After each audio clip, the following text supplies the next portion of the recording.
आपके पास एक आसिफ मुनीर है और एक शाहिद अफरीदी है, आपके पास इसके बीच में कुछ नहीं है। शाहिद अफरीदी कह रहा है कि ये तो भारत ने खुद ही कर लिया।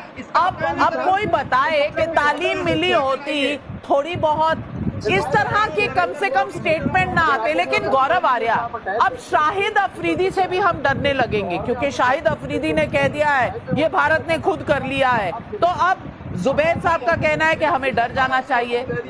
शाहिद अफरीदी का दादा आया था जब कबायली रेडर्स आए थे कश्मीर में, उसका दादा बारामूला में रुका था, जो बारामूला में रेप हुए हैं। शाहिद अफरीदी का ग्रैंडफादर द रेपिस्ट, और शाहिद अफरीदी ने बोला कि दादा बारामूला में रुका था, जो बारामूला में रेप हुए हैं। शाहिद अफरीदी का बारामूला में उसका दादा नहीं आया था, वो दादा का पड़ोसी आया था। वो पड़ोसी आया था, वहाँ पे जो रेप हुआ था ना, उसमें सुष्मिता एक नाम की एक औरत थी, उसकी औलादें हो गई थी। उस औलाद का नाम जो है ना वो गौरव था। तू उसी का बेटा, तुझे आज तक यही नहीं पता। अब समझ में आई थी तू है किसकी औलाद? तो उसी की औलाद है जो रेप हुआ था सुष्मिता का। अब समझ में आया, तेरी पहचान हमने बता दी है, अब इसको समझ ले।